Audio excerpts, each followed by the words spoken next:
So how long have you been living in Columbus? I've actually lived in Columbus my whole life. What do you find remarkable about Columbus? I really like its peacefulness and its abundance of culture. Interesting. So what do you know about the architecture of Columbus? I really don't know much, but I know that there's a movie of Columbus. Columbus, the modernist Mecca who has inspired and created fascination to many tourists nationally and internationally to visit the modern architecture. From colleges to architects, photographers and filmmakers, Columbus, Indiana, the modernist Mecca, holds 6th place as the country's most architecturally important city.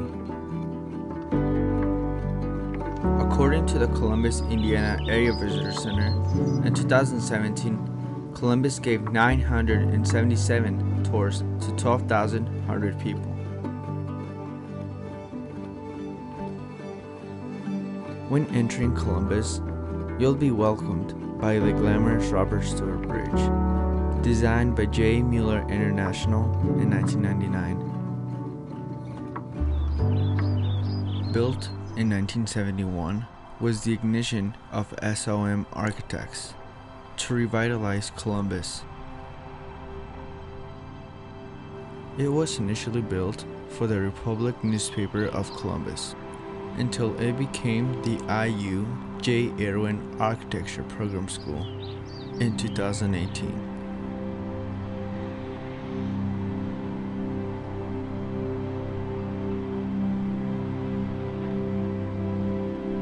The school, designed as a glass panel building, is one of the modernist Mecca's most important architecture piece. The building's 15 feet tall glass walls symbolize transparency while connecting each room.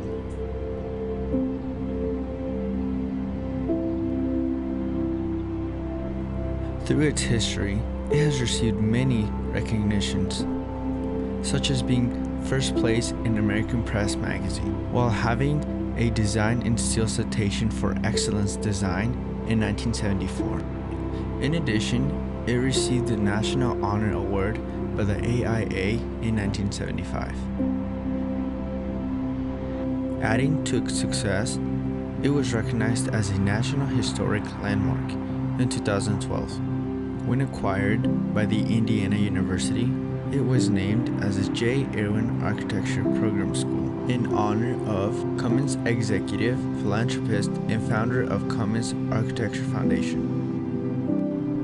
Adding to the list of SOM architects is the Columbus City Hall.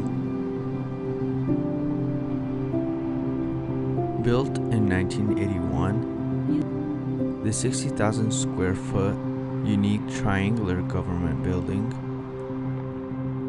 consists of 3 brick stories. The government building is primarily used as a municipal on the front side, while serving as a police station on the parallel side. If its unique geometric shape doesn't fascinate you, going onto the entranceway, which features a rising garden entrance to the forecourt, protected by a curved glass window, while being under 2 brick beams from both sides. Still not convinced? Turn around to see an isometric view of downtown.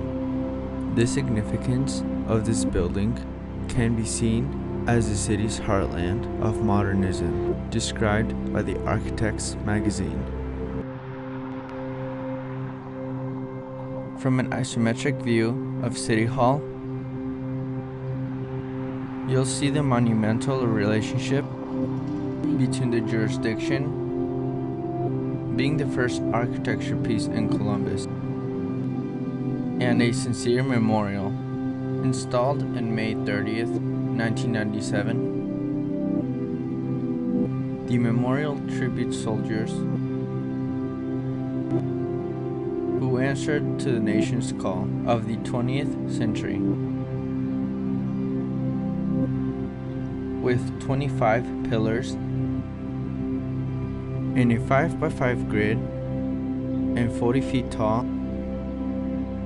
The pillars contain inscriptions that include letters to the brave heroes who didn't come back. Going back in time to 1874, in a French Second Empire architectural style, you'll see the first architecture building in Columbus. Bartholomew, known as Columbus, was named after Joseph Bartholomew, who was senator and fought in the Battle of Tippecanoe. The purpose of architecture is to create a certain emotion. This is seen on a court's high ceilings, which reflect its earnestness towards the law. The 3-story red brick limestone tower was built in the center of Columbus in its early years, having a cost of $250,000 by then. The remarkable expansion of modern architecture is seen in Columbus.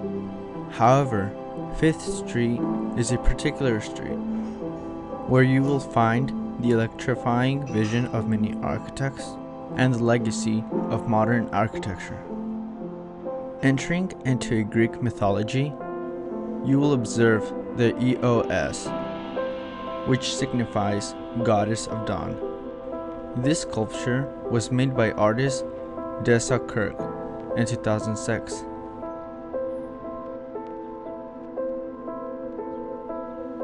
Caused by an amusement, you'll capture your attention towards the vivid scenery of Cummins' corporate office building and headquarters. Designed by architect Kevin Roche and landscape architect Jack Curtis, the building was constructed on a 1-story zigzag design. The headquarters covers 3 blocks of downtown Columbus. Its landscape serves the purpose to create a park-like setting that bounds a historic 4-story Cerulean building. You can observe a lake that surrounds it. You are also able to have this view from a walkway of columns. The center Cerulean building now serves as Columbus Employee Cafeteria. With over a century of history, the Cerulean building, which is believed to be built in 1867, survived a fire that broke out in 1911.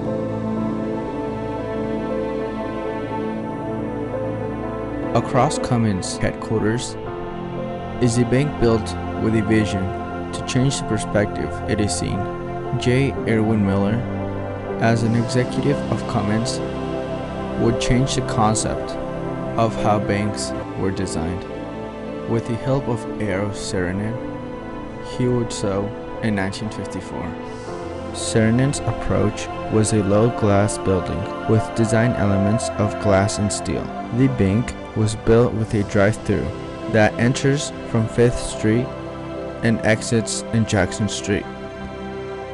With a never-seen vision, Saarinen added a grid of 9 domes on the roof.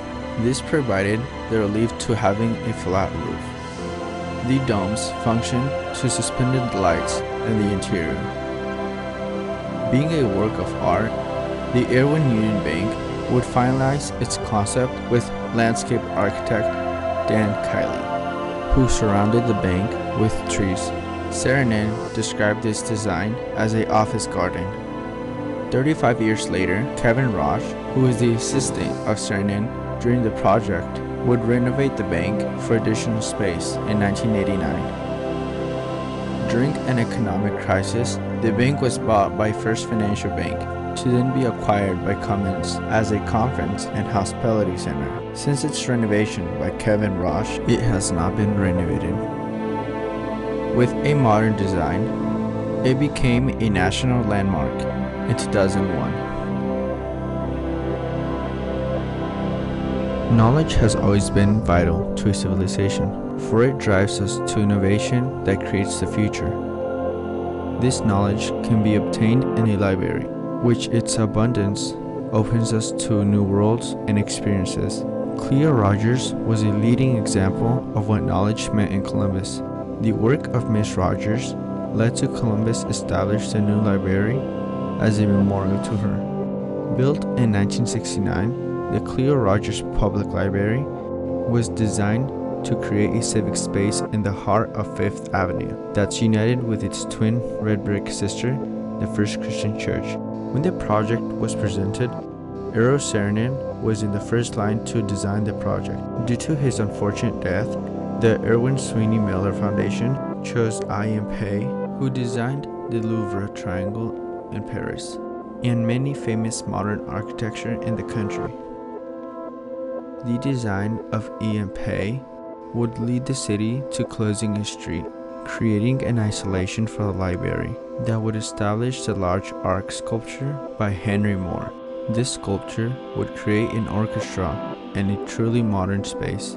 The 5-ton arch is known as a Great Arch, which has been the centerpiece of concerts, art exhibitions, and other events.